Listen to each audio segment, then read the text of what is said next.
Feels good, man. It's now close to 1 p.m. on Sunday, day 3 of the con. We're at the conference hall, the Congress Center, just outside the Burton Room. Dom and I are going to the Josh Grelle voicing, writing, and directing panel, which I think would be good for both of us, you know, getting some more industry tips, that sort of thing. Not a horrible lineup either. I'm pretty excited. I'm probably not going to get an autograph, though, because even though he's not charging, it's still having a hell of a lineup, and we have things to go by. Tired, mostly. Yeah. Good mood overall. We are in line now. Not bad. Not as long as I thought it would be. It's a lot of people, but it's okay. I'll make do.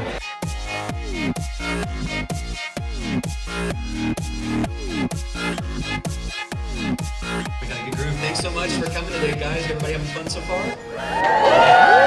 Awesome. First time at Anime North for me. Anybody here also first time at Anime North? Okay, awesome. I'm on load. Thank y'all so much for coming. Welcome to Creating Voices. My name is Josh Grelle. I'm a voice actor for Funimation Entertainment, ADV Films, Sentai Filmworks, Okatron 5000, Cup of Tea Productions, Sony Entertainment, all sorts of stuff. Just long names. Working, or if you are just practicing, water is the go-to. Do it room temperature if you can. Do not do hot, especially not like scalding hot, like coffee hot or anything. Room temperature, a little warm, a little cold is okay. You do not want hot and you do not want ice cold. Can anybody tell me why that is? No, Sean, go ahead. Numb? No. No, that is a good thought. Yes? Tightens the vocal cords? Yes. Cold water restricts. Hot water, while it can relax, might relax a little too much. And especially if it's too hot, then you're hurting your cords. Like they will react kind of like shock, like what you said. So yeah, room temperature is usually the preferred. Straight from a faucet or just a bunch of bottled water that you have sitting around in your room or something. Keep it there. Drink this and have it with you throughout the entire session. If you run out of water, do not do anything else until you go back and get more and you have it on hand. All right. Second rule, warm up.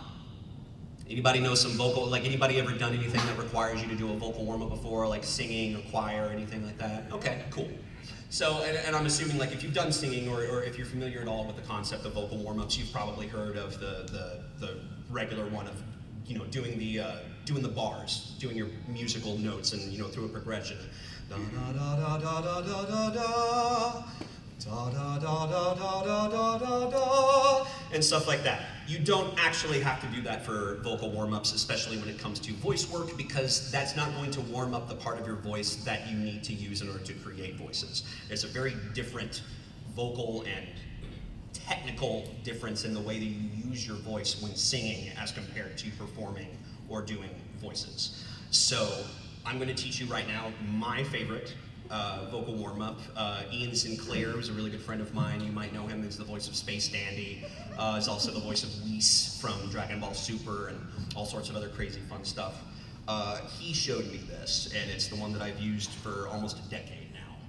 And this vocal warm-up helped me do the very first episode of Attack on Titan as young little kid Armin. The day after I had had a night filled with a bachelor party for a friend of mine. There was drinking, there was everything. Like I was doing everything the wrong way in terms of making sure that my voice was okay. And this vocal warm-up plus some other concoctions, which I will also tell you about near the end of this, made it so that I could sound like this the next morning. And after sounding like this when I was going to bed. So like it's very, very important. So, I want you to imagine the alphabet, starting at A, going to Z. We're gonna take out all of the vowels, A, E, I, O, U. So we're left with the rest of the alphabet without the vowels. Then what we're going to do is we're gonna take each vowel, starting with A, and we're going to add that to the end of every single letter. And we're gonna go through and say that. So, when you're saying it, it will sound like this, starting with B with the letter A. Bay, bay, bay, bay, bay, bay, bay, bay, say, day, and you will go through the entire alphabet like that. And then once you get to Z, zay, zay, zay, zay, zay, zay, you go back to B, and then you grab I, and now we go bye, bye, bye, bye, bye, bye, sigh, sigh, sigh, sigh, sigh, sigh, die, die, die. Now you're awake. Like then the voice starts to come out. Like it's just that little bit of like, okay, no, I need to make my body a little bit smaller, because whenever we feel anxious or self-conscious, we tend to make ourselves smaller even if we don't realize it. So I do that with myself. And then you have to have that frailty. So you add a little bit, I'm constantly pushing air over my cords right now as I'm talking. And it's really hard to kind of keep breath that way, but that's Armin's voice. That's how you get there. Another example, also in that pitch, Tyrion Cowles from Ruby. Again, I can just start up here and nothing's really gonna happen. But if I add a little sinister to it, just kind of open the chords this way, and I add a smile. There's always a little smile with Tyrion. And so you can hear the difference, right? Those are two completely separate characters. All I'm doing is affecting my breath, adding a little texture. Armin is more breath, Tyrion is more texture. And that's it. And then just adding the personality, adding the performance. If you have a question, just raise your hand. No, yes? In just regards to videos and pictures, what are the rules? Feel free to film this. There's nothing bad about that or whatever. Pictures are fine. Yes? Hi. Hi. I was asking this question last year, but you weren't here. I'm sorry, I was sick. This one's just a little one, and then I have a question about voice acting. Okay. For Yuri on Ice. Yes. I figure skated my whole life. And I Nice. asked last year, but you weren't here. Did you do any sort You of keep rubbing that wound in. Right? Just take the salt. Just take the salt out while you're at it. Just. Okay, it's fine. All right. Did you do any sort of research to know what you were talking about when it came to what you were doing for figure skating? No. You didn't think so. No. I still don't know. I have no idea how the point system works. So none of it. I can't tell you the difference between a triple axel or a triple sow cow, but I know that Yuri looks good doing it. Voice acting question. Sorry to everyone. Yeah. What do you recommend as someone who has been attempting to get into voice acting? Okay. But hasn't been able to find the right opportunities? Where do you suggest going to look? Obviously, it's different in the States. Right. Vancouver. Oh, Vancouver. That's pretty much Vancouver actually I think is one of the best places right now, even more so than LA, to go in North America for voice work. Some of the most popular cartoons that are made for Cartoon Network and for Hasbro and Nickelodeon, stuff like that, are made here. Are made in Vancouver. My Little Pony Friendship is Magic.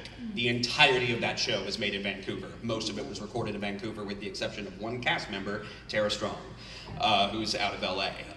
Frickin' Reboot from the 90s. So dude, I'm pretty sure that most, a pretty good portion of some of the recent Cartoon Network shows, Steven Universe or anything, would also be at least animated and sometimes recorded here as well. Vancouver is a hub for animation work. And just voice work in general. And the cool thing is, if you're going for animation and that's what you want to go for in terms of voice work, then yes. Vancouver, Dallas, LA, New York, and Houston are kind of, in North America, that's your go. That's where you go to. But the cool thing also is, if you're local here, you're also in a voice market for commercial and radio. And every major city is going to have some sort of voice market for commercial and radio and narration and industrials and stuff like that. So there's always a market to find, but if you're specifically looking for animation, it's just one of those 5 locations. Yeah, you bet. Yes. Sorry, I just... You're good, bro. Not a problem, Cal. Is there any good advice you could give for someone who wants to start out just, for practice of vocal range? Mm-hmm. Well, I actually did. Was anybody at my Creating Voices panel yesterday? Okay, awesome. So I go over this on that, and actually, if you can, some people have recorded that panel and have it up on YouTube in its entirety, and I talk about a lot of stuff like that in terms of finding your range and stuff like that. So if you can go, just go search creating voices, Josh Grelle or something on YouTube, and you should be able to find it. I'll give you a little something. For getting your range to go, wider, lower, or higher, lower, whatever you want to. You think of it in the same way as like going to the gym. Okay. When you start to, if you're starting on weight, you always start with a smaller weight than what you always start with a smaller weight instead of going to the heaviest thing, right? And whenever you start to hurt, you stop and let your muscles rest and recuperate and get stronger so that you can lift even more the next time. It's the same with vocal work and vocal range. Whenever you are practicing doing voices, and like especially if you are trying to get your range to go higher, for example, try to find characters or find things that you can do to push that high range and talk in that high range, perform in that high range, but then the moment that it starts to hurt or your throat gets tight or whatever, stop immediately, drink some water, don't talk for like an hour or two, and don't do any more voice practicing for the rest of that day, and then you come back the next day, and after a while, it'll just get easier and easier and easier, and then the next thing you know, you'll just be able to hit that high range without even thinking about it. Same with low range and whatever else. And the cool thing is, like, once you start practicing and you start learning a lot more of like what your voice is capable of, you start to learn the little tricks that you can do in order to make a certain voice come out. It's kind of the same thing as like playing a video game for the first time, and then after a while you realize, oh, that's how that mechanic works. And then you can figure out a way to do it better, or do it faster, or more efficiently. And again, it's more a matter of self-discovery and just constant practice at that point. So, thank you. You bet. And yes. When you're recording, what do you use for your workflow? Is it just Pro Tools? Pro Tools is the question was, what do you work for, like workflow as Pro Tools or anything like that? So for me at home, I use a program called Adobe Audition and a Razer Siren gaming microphone, actually, because like the cool thing is about a lot of these microphones, like the Siren or the Yeti, the Yeti Blue mic, the Snowball, they're actually really good quality microphones. You just need to kind of learn the tips and tricks with them. Like for the Siren, for example, has several different settings. One that's made specifically for recording voice work.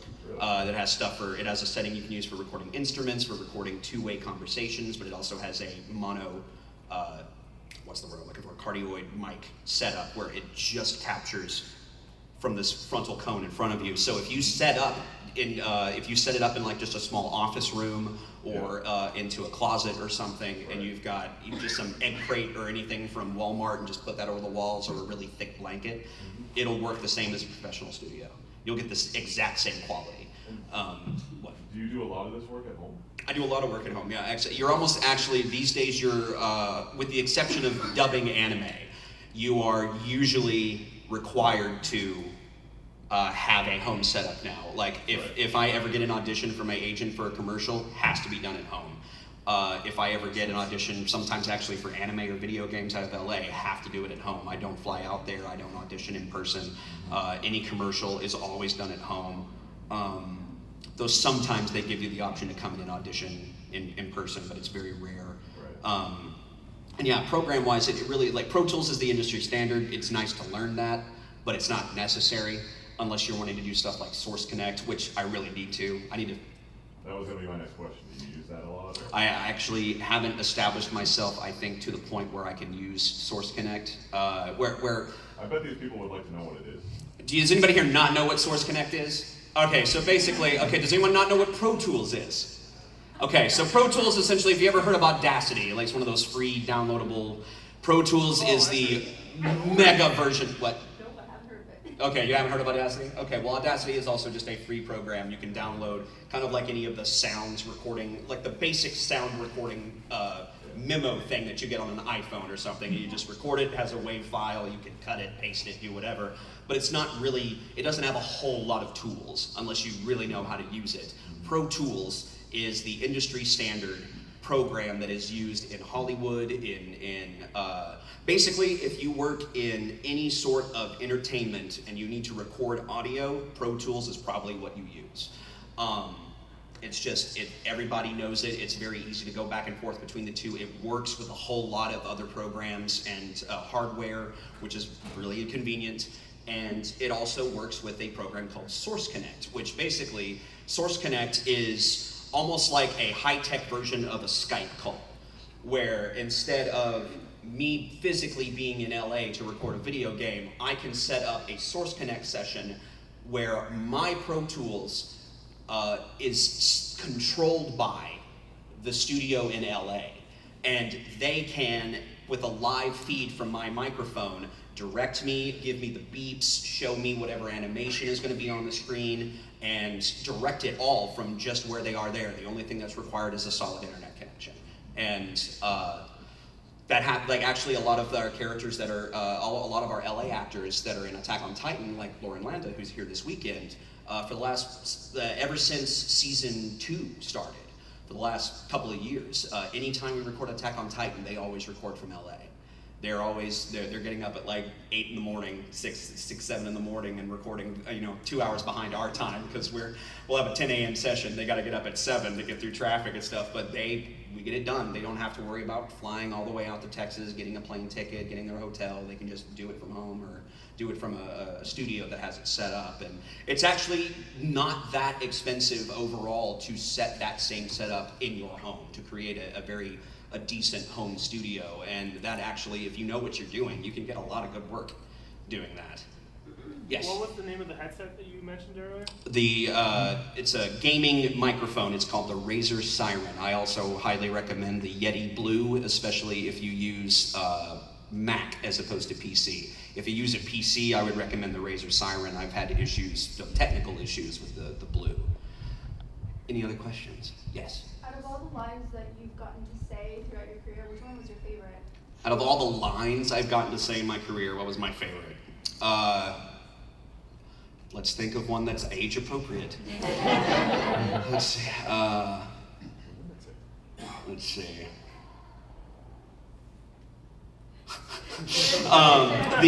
From Yuri on Ice, actually. Drunk Yuri. Was a lot of fun, especially because I did not know that scene was coming up. I had not had a chance to, I had seen the episode, but I thought that the episode ended at the credits. And that whole scene takes place after the credits. So I came in, I recorded all my bits and everything for the episode, and I finished it, we got to the credits, I was like, awesome, thanks Sonny, I'll see you next week. And he goes, get back in that box. You've got work to do. And I get in there and he shows me the scene for the first time, and I'm so glad that that's how it happened, because if I had seen it prior, I would have been practicing and be like, how can I sound drunk? And it probably would have sounded horrible. But instead it was like, gotta sound drunk. Hey Victor, I got an idea. If I win the dance off, come to Hasetsu and be my coach. You'll do that, won't you, Victor? Be my coach. That was it. Yeah. And by the way, where does Kristoff get the dancing pole after that? I'm still trying to figure that out. Where did the dancing pole come from? He just has, it's like a collapsible pole. It's just like, I always come prepared. Just work it, baby. So, this is quickly diverts into just a straight up Q&A.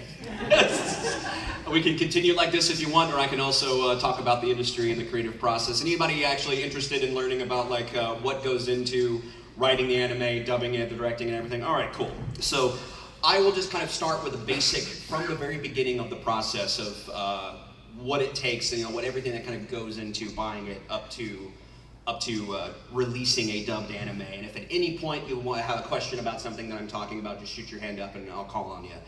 So let's say before you even get to writing, before you even get to subtitles, before you even get to voicing or directing, there is the acquisition of a new title by an American company from a Japanese company. And back in the 90s and the early 2000s, when I was still very much just a fan of this genre, the process was very heated. Anytime a new season was about to come up, or the new major fiscal year for the Japanese animation side of things was about to start, they would hold a massive convention in Japan that was specifically made only for industry people. It wasn't the fans, you know, like there wasn't a place for fans to come. There was no merchandise, anything like that. The convention was strictly for Japanese companies and American companies to get together and bid on who would get the rights to what shows that year. And people would get heated. There would be companies fighting over different titles and working out deals with other people, and sometimes you would get deals that are what we call with friends. So let's say Funimation, for example, got a, let's say, Negima. Anybody remember old school Negima? So Negima was huge when it first came out. But at the time, there was a lot of other studios bidding on Negima, especially the second season, the reiteration of it, because it was going to be, it looked like it was going to be far more popular and far more true to the manga material.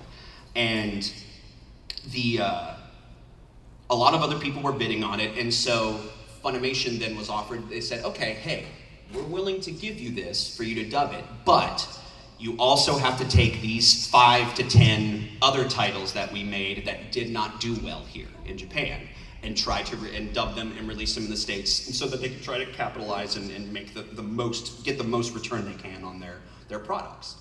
Nowadays, you don't really see that as much. Nowadays, especially with the onset of digital and everything going to stuff like Crunchyroll and Funimation streaming service and Hulu and Netflix, a lot more companies are actually putting money forward to help create the shows before bidding ever takes place.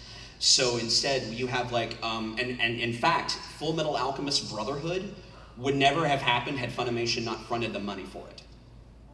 Funimation actually put the money forward to help them produce that entire season, that show. So like, and that's, again, because they put the money forward, they automatically get the rights to dub it and release it in the States. And that's a lot of what happens nowadays. You have Crunchyroll puts money back into the industry and helps the companies to animate more stuff. Netflix does the same thing. In fact, they've been putting in a ton of money into the anime industry for the last couple of years, funding and get like anything that says Netflix original, you know, those animes that are coming out that say Netflix original on them, chances are that they helped fund and make those as well. So it's just, we're at a much better place in terms of companies out there being willing to put forth the money for it, because anime has become a lot more mainstream than it was when I was a kid. They're more willing to take a chance on it. So, yay for us. That's really good as an anime fan, and it's really good to be in the industry as well. It's a really good time. So, let's say we're, in fact, any My Hero Academia fans in here? All right, awesome. So, I'm sure you're all looking forward to the next season this October. So, if Funimation continues its pattern with My Hero like we did for the last season, we will simuldub it like we do with everything. Does anyone not know what simuldub means? Anyone not know yet? All right, cool. That's perfectly fine. We got like 3 hands. That's awesome, because a couple of years ago it was every hand. Simuldubbing is basically just the process that whenever Funimation gets a product, it gets a title, instead of waiting for the entirety of the show to air in Japan before we start dubbing it, we start dubbing it immediately. The moment that an episode is out, we're already translating it, writing it, and getting it ready to be dubbed. So within a week to 2 weeks tops of it coming out in Japan, the dubbed episode is out in English and ready for you to watch. So there's no wait anymore. In fact, with this most previous season of My Hero Academia, we released the dub the same day that the Japanese released, because they're sending us materials a week to 2 weeks ahead of time now. And it's awesome. But it does come with a very heavy workload and a very fast-paced production schedule now, as opposed to the 90s. So let's say it's October and the new My Hero Academia season is just about to start coming out, and our translator gets the first episode materials 2 weeks ahead of the first street date from the Japanese. That this could happen at like 3 in the morning for this person. They will be up at their computer and they will immediately start writing the translation, which will then be checked by another translator and a translator above that at Funimation. They are constantly working back and forth with the Japanese staff as well to make sure that we're getting the closest approximate translation as possible. And within 24 hours, they have that translation up and ready, and it's ready to be written into a dub script. 24 hours. Within another 24 to 48 tops, the ADR scriptwriter then will take that episode with the translated script, which will then be used as our subtitle script, and use that to then watch every single moment in the episode where a character makes a sound, starts to talk, opens their mouth, grits their teeth, goes, or anything else. And if words need to be put into those mouth flaps, they put them in. It's, a lot of times we'll have to end up changing the order of some words because the syntax is already flipped from Japanese to English. If we just did raw translation, it would sound really weird just to hear somebody talking like that. So then the job then of the ADR scriptwriter is to kind of massage and put words around so that the exact same information that's being portrayed in the Japanese is being portrayed in the English, but it looks and sounds like it was originally made for an English-speaking audience. That's really the whole point. And they do that within about 48 hours and have that episode up and ready to go, which is then checked by a head writer to make sure that everything is consistent and we have all the information from the Japanese and that has all been taken into account. And then that episode then goes to ADR script director, or ADR director. And the ADR director has the hardest job out of anyone in this chain. The ADR director has to herd cats, AKA actors, and figure out where they're gonna put them, get the whole schedule done, because they have a week to get this entire 25-minute to 30-minute episode of anime completely dubbed, every single character, every background thing, everything recorded, set, fully mixed, and ready to go out online. So they have to already have within that 2 to 3 day period while the script writers are doing their job, that director is researching everything they can about this new property. If there's a pre-existing manga, they're reading it. If there's any sort of online resource they can use or information they can get from the Japanese staff, they're getting it and taking it into account. And they have to, at all times, have this wide picture in their head about how every single thing is going to sound, what line is going to be read what way in order for it to make sense. And also picking the right people to play the characters. And when I first started, almost every single show was auditioned. And we still do auditions on occasion, but a lot of times now, especially because Funimation has such a massive acting pool. I think it's in Dallas alone, they have upwards of 600 total actors that they can pull from at any given time, male and female. And there's some that they use more often than most, but they do have a very wide pool they can pull from. They will, more often than not nowadays, because of the very fast time constraints in order to make sure we get this out for everybody as quickly as we can, but still with a good quality, they just cast it. If they know what a character, they can say J. Michael Tatum has played this type of character for me numerous times. I know that he can give it his all. I know that he will sell it as it needs and give the character what it needs to be as close to the Japanese as possible. So anybody that's watching English and Japanese will have roughly the same experience. And they'll just go ahead and cast someone. If they find a character then that they're just I'm not really sure about this, they can either take a chance on a new actor that they don't know, or they can try to hold a fast audition. And just so people can then show what they can do. And once that's done, they just go right into it. And within a week, actually, technically 5 days, Monday to Friday, they dub from 10 a.m. to 6 p.m. And then they have another group that comes in from 6 p.m. to 10 p.m. to record the rest of the night. So it's a 12-hour-a-day process to get all this stuff recorded and done, and then it's out, and it's ready for you to watch. Yes? Is it very often that the Japanese client says, we want that guy, or do they normally just leave it up to the... It depends on the studio. So, like Toei, that does Dragon Ball and One Piece and all those guys, they're usually very particular about how they want their English counterparts to sound as close to just their ear as the Japanese do.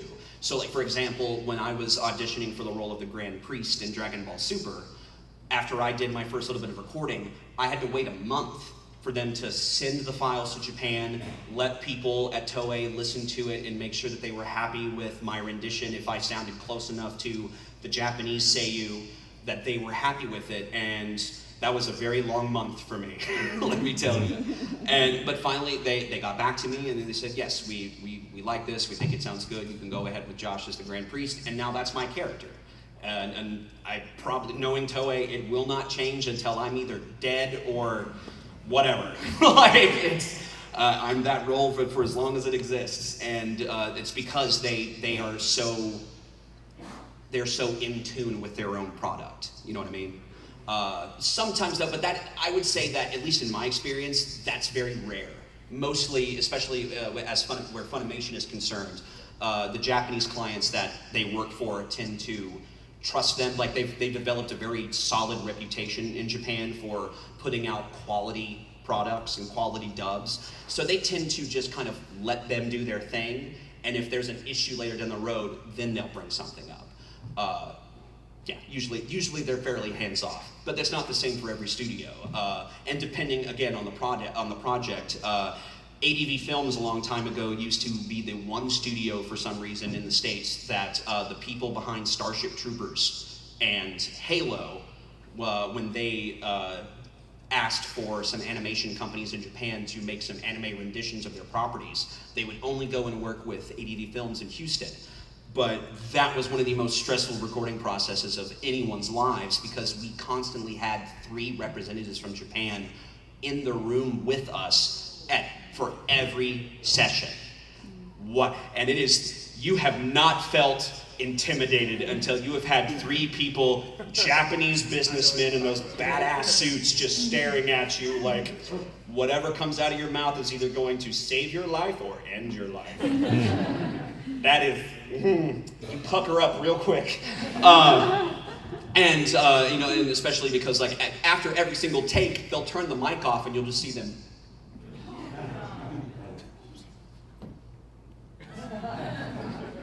It's good.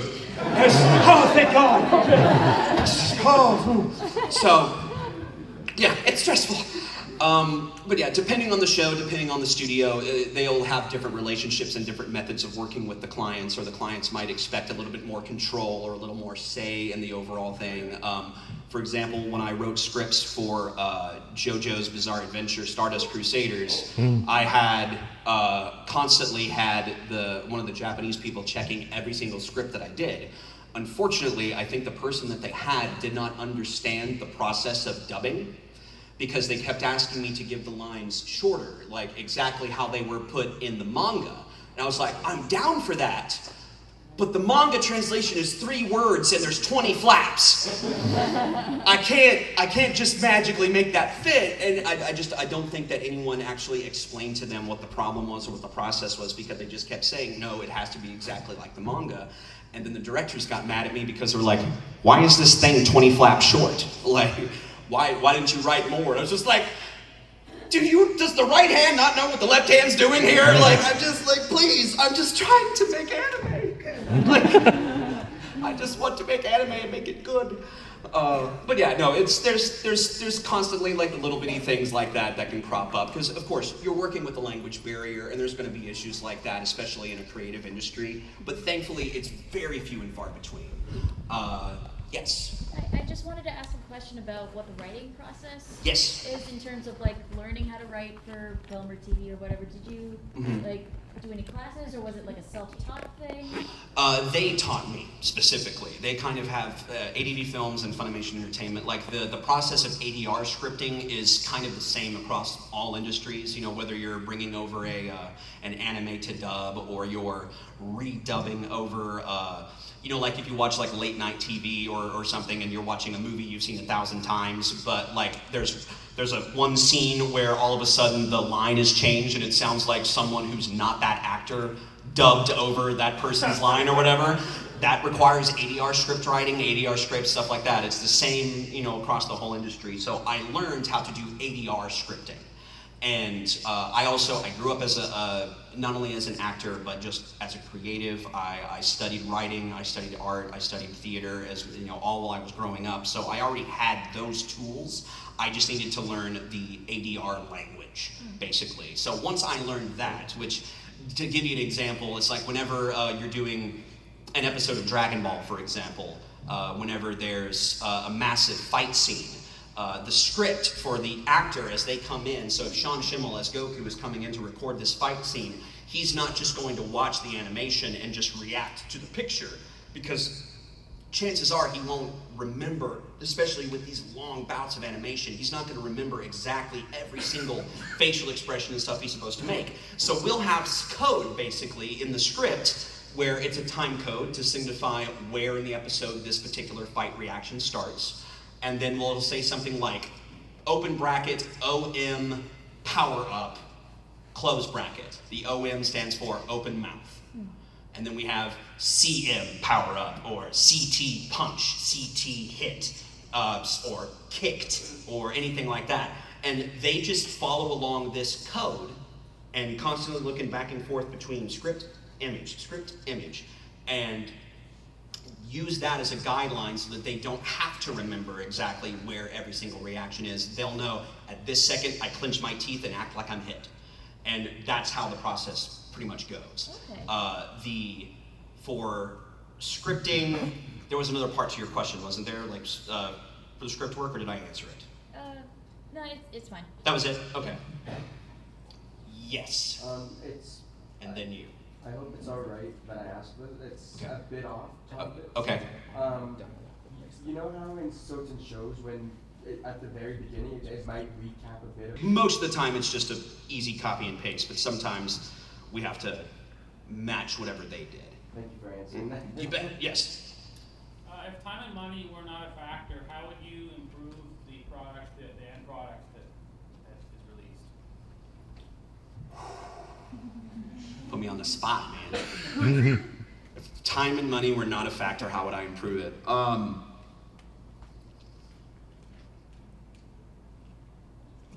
I don't know. I'm actually really comfortable with the process as it is now, to be perfectly honest, because, you know, as a fan growing up really young, I hated having to wait 6 months between 3 episodes, you know, for the next thing or something like that. And granted, that was on VHS, but even DVD was still a pretty long wait, even when they're releasing 6 episodes, 12 episodes at a time. You still had to wait sometimes 3 months to as long as a year, depending on contract or just whatever their release schedule was. I really enjoy the fact that I can immediately watch a brand spanking new anime that's very popular in English within a week of it coming out in Japan. I don't think there's really much we can do to speed that up, you know, anymore. And I don't want it to speed up. I think that they found the perfect area of speed and quality. If they go any faster, I think it'll lose quality. If they go any slower, then people won't be happy. Because we even now, we still have people being like, why does it take a week? Why can't y'all have it out the same day? And we're just like, we're trying! Like, what more do you want? Anybody here old enough to remember Laserdisc anime? Where you paid $110 a pop for 2 episodes with no extras and subtitles only and had to wait a year to get the next 2 episodes? I don't ever want to hear anybody complain about waiting a week. Ever. Ever. Hang on just a second. We got these guys in the back that have been waiting, and then we'll get to Yona, and then we'll get these guys. Yeah. Hold on to your question. Yes. So for parts where there are no good flaps for dubbing, lines, how much fun do you guys have with that? A lot. The great thing about anything like shows that are off screen or dialogue that consistently happens off screen or behind a mask or something like that is the creme de la creme for all of us, director, writer, actor. Because matching the flaps really is the most time-consuming and the hardest part of this entire process, whether you're a writer, director, or actor.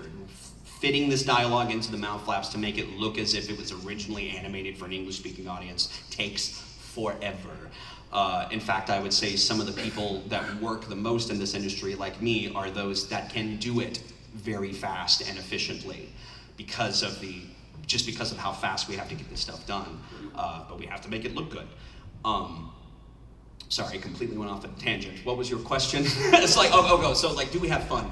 Yes, because generally that's when you can actually really take your time. A lot of times the flaps will really kind of set the pacing, and sometimes that can feel, depending on the character, or depending on the dialogue or the information you're trying to convey, that pacing can work for or against you. But when there's no flaps, that pacing is completely up to you. And you can come and like, and the great thing too is like whatever, if I wrote a script and I had like an entire monologue or something that was off screen for a character, that actor also then has the freedom to say, I'd like to take out one or two words here or put a couple of words here because I think it'll really improve the flow of this for me and I can really play with it and make it sound good. And if the director agrees, then they'll do that as well. And so like it really, the lack of flaps really kind of helps with, opens the door for us to be a little more collaborative and a little more creative with what we're doing and makes it a lot more fun and it's definitely easier. And yes sir in the yellow. So similar to this question, I imagine when it comes to voice dubbing, Mm-hmm. you think like lip syncing with the dialogues Mm-hmm. is like a critical aspect of the 100%, yes. just want to know the process of it. Okay, most of the process is when you have an ADR scriptwriter starting with it, their entire job is to sit there and watch the entire episode and watch each line about 20 times. And sometimes they have to go faster, obviously, because they've got like 2 days to write the script. But like, you watch every single bit of dialogue and these itty bitty flaps, sometimes down frame by frame by frame, so that you can match the flaps exactly. And what you do is you perform the entire episode by yourself. Like I would be at home, thank God they didn't have me in an office or something because I would have made a lot of people angry. Just like, shut up, I'm trying to work. It's like, so am I. You have to say them and perform them out loud because if you're not, if I'm not saying each line out loud and performing it as if I was in the booth, there's no way to know whether or not when an actor comes in and does perform, if it's going to fit or not. So you actually have to, as a writer, be an actor as well and perform every single line that you write, and then you'll be sitting there performing and go like, nope, now that's too long, let's take away a word. Nope, now that's too short, let's change this to blah, blah, blah, and just whatever you can. And so a lot of it should already be done by the scriptwriter because their timing is going to be fairly close to what anybody else is going to do. Some writers are a little faster than others, some are a little slower, but generally you're able to find that middle ground and find that pacing. The rest of it is up to the engineer. So like I can say a line and let's say I pretty much nail it and it's really close, but there's one part of the line that's just a little too long. The scriptwriter, the engineer has a lot of different tools at their disposal that they can use to fix that so that we don't have to do a complete retake. He can highlight that one section of the line and stretch it a little bit. Not too far, because if we go too far, then it starts to add a distortion to it, and we have to re-record it anyway. But just a little bit, and make it long enough so that it fits, or short enough that it fits, or they can just scoot it over to the right or to the left a little bit, and we can do what we call cheating the line into the flaps. Yeah, there's a lot of different things that they can do, and then adding effects as well that can help with it, and they really just kind of lay down the groundwork right then and there. As we're recording, the engineers are setting up the entirety of the episode and all of our dialogue so that when it's time for the mix engineer to go in and make the 5.1 or the 7.1 mix or anything, all the files and all the lines and everything are already exactly where they need to be, and all they got to do is just mess with levels and sound effects and stuff like that. So yeah, like the vast majority of actually matching the flaps is done by the actor and by the engineer. Good. And we have some, yes, Yona, and then you two, and then we'll get over here. Yes, Yona. So I had an actual question before that. You recognized my character. Were you in Yona the Dawn? Yeah, I was Geno, the blonde dragon. Hi, give me food. That makes me so happy. Yeah. Sorry, I actually hadn't watched the dub of it. Oh, okay. No, that's fine. I followed the country. It's all good. What's your question? So my question is, what are your thoughts of when a dub kind of changes the nature of a character or almost the relations of a character? So I'm thinking specifically of Free, for example. I know when my friend and I started watching when the English dub came out. Of what? Of Free. Free, okay. It would be Swim Club. They added bro a lot to dialogue, and it was almost like it was trying to churn a different kind of dynamic, like relationship. Because, like with Free, I feel like there are sometimes some of the characters are ambiguously gay. Yeah, there's a lot that feel that. It felt like there was a lot of heavy use of bro in the dialogue, and not once. Oh, bro. Yeah, like every other line they'd be like bro or bro, you're such a like, Mhm. you're such a bro, like literally. And so I'm wondering, what are your thoughts on that when they really change that dynamic by Mhm. adding sort of words that almost are unnecessary, like the dialogue could Right. have been fine without that. Right, okay. If I remember correctly, the first season of Iwatobi Swim Club was actually a joint thing between Crunchyroll and Funimation, because I worked on that season too. So we actually had a couple of different hands. We had a couple of cooks in the kitchen on that one. We had people at Crunchyroll asking for it to be written a certain way, and I believe they asked for the additions of bro and stuff like that. Generally, I don't have an issue with stuff like that, especially with modern-based, like shows that take place now, like in a modern time, like we don't, nothing, not a period piece, nothing that's set in a far-off future, like a fantasy or anything, but just real world takes place right now. I have no problem usually with adding stuff like that, especially because the whole point of localization, which is essentially what our job is we work in the localization industry, which is to take a product or a story from one country and present it in such a way that a completely different culture can identify with it and understand and get the same story, but wrapped in a skin that they get, that they understand. Does that make sense? So the usage of like bro was their way of replacing the constant use of san, which is, that's part of their thing. Honorifics are a huge part of Japanese language, and you constantly refer to your someone that you were either in the same class with or as an upperclassman or something as san. And so since we don't really have any honorifics over here in the state, we opted to represent that with a friendly nickname, or just, by saying like bro or something like that.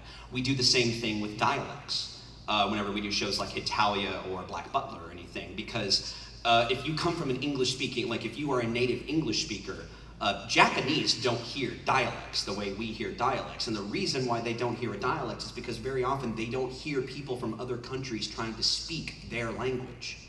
Japanese is not very much of a trade language. English is spoken everywhere. That's why we hear dialects, because we're hearing people from other countries with different syntaxes trying to speak our language. And so one way that people who have native English speakers identify where people are from in the world is by how they sound and how they talk.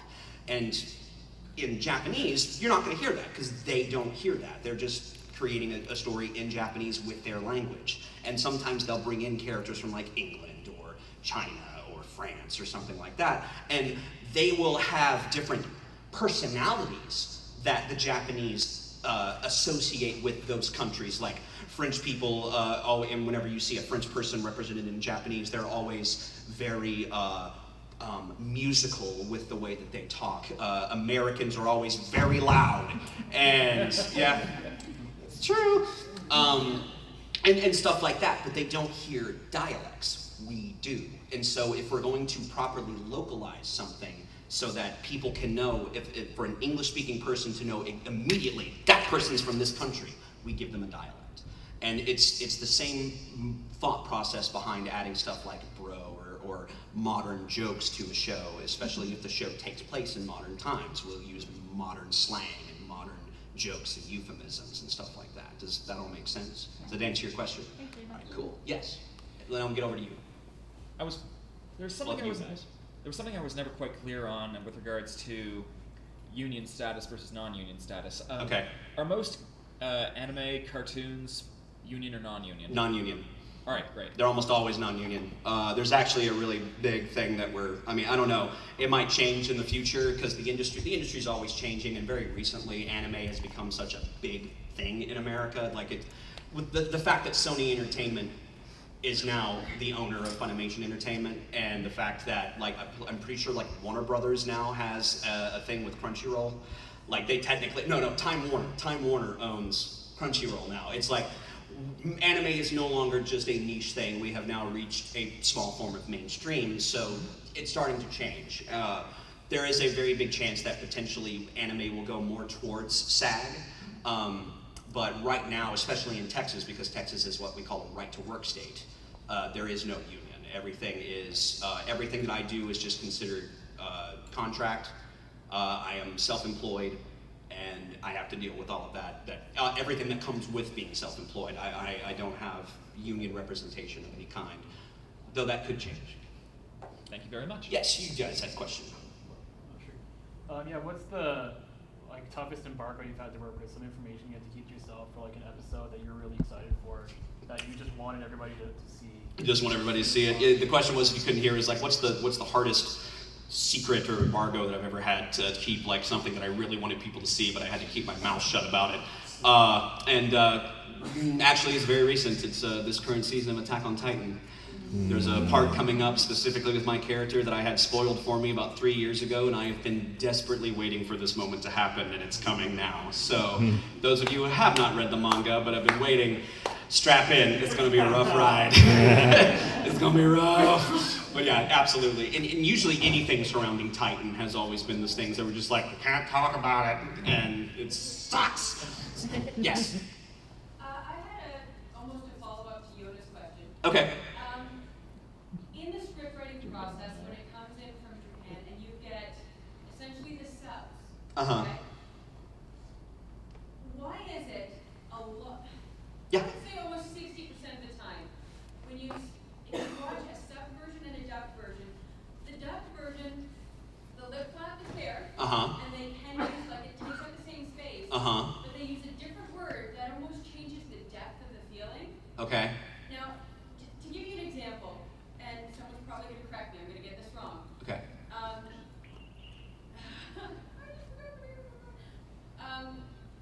Hinata in season 2 of HYUK. Okay. Sorry. I'm not familiar with HYUK, but I believe it's season 2. okay. He has this line, and in the sub, it gave me chills. It was fantastic. It's when he goes up, he jumps above the highest, or the tallest player in the league, and he says, "I'm Hinata from the Crossno parking lot." But in the English version, they change it to concrete instead. But it sounded really odd in the from the Crossno concrete or something like that, or from it changed the depth of it. Okay. I don't know visually, but it happened again in My Hero Academia. Okay, give me that one. I don't know anything about it. Who made HYUK, by the way? Was that Funimation? Sentai did HYUK. Okay. I was not involved with HYUK, and Sentai has very different, not very different, but they approach stuff a little more loosely sometimes than Funimation will.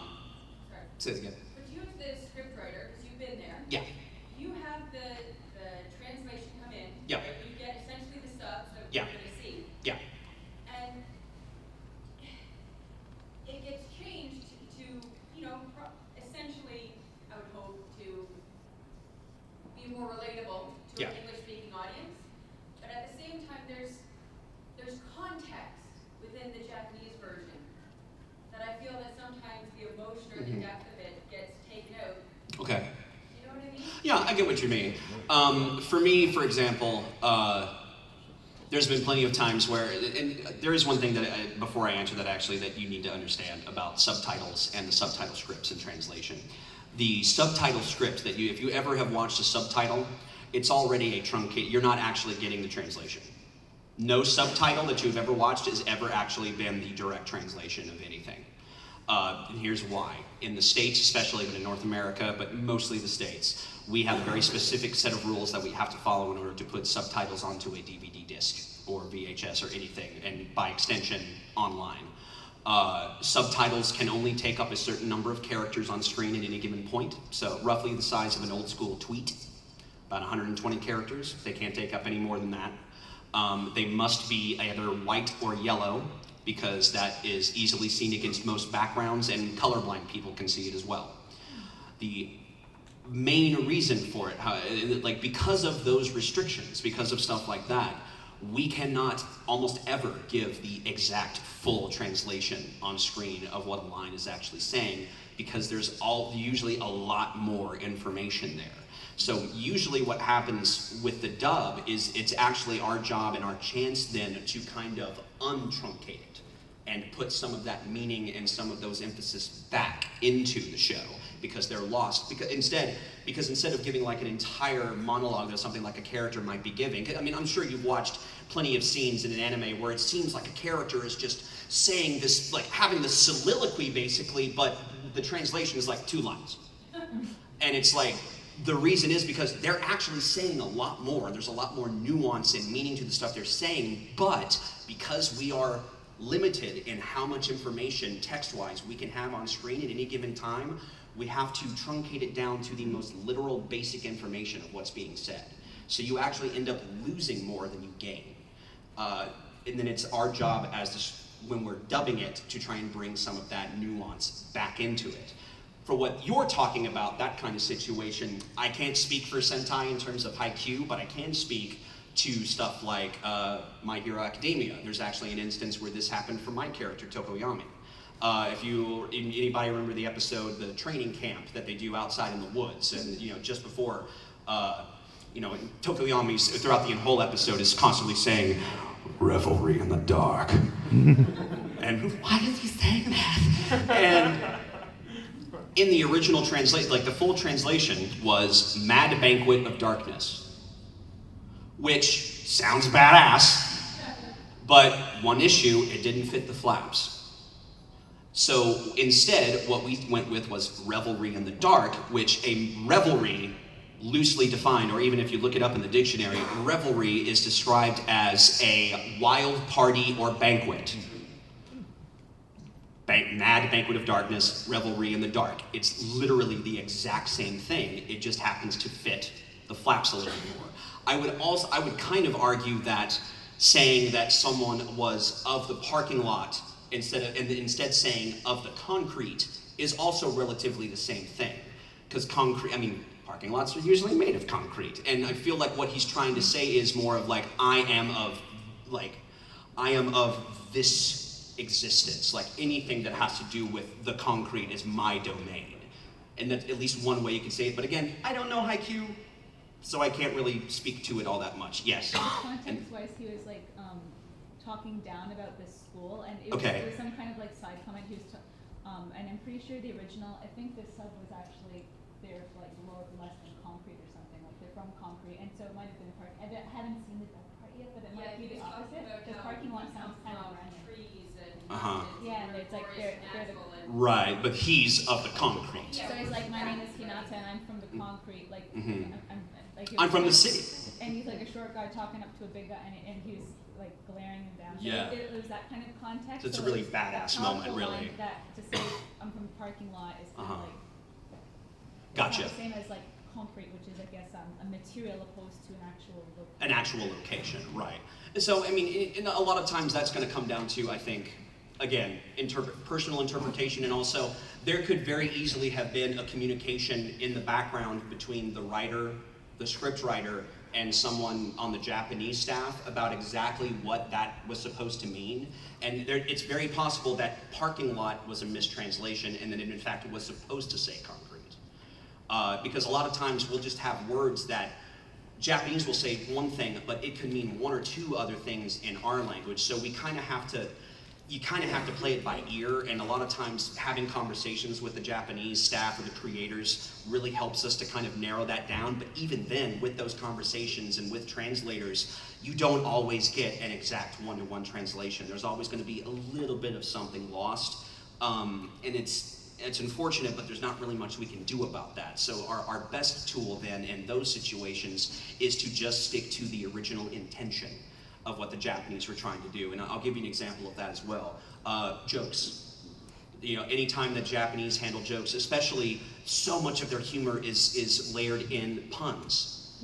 They love their puns. Wordplay and everything is especially like people kind of look at you as being smarter, I guess, in Japan if you know how to make a good pun.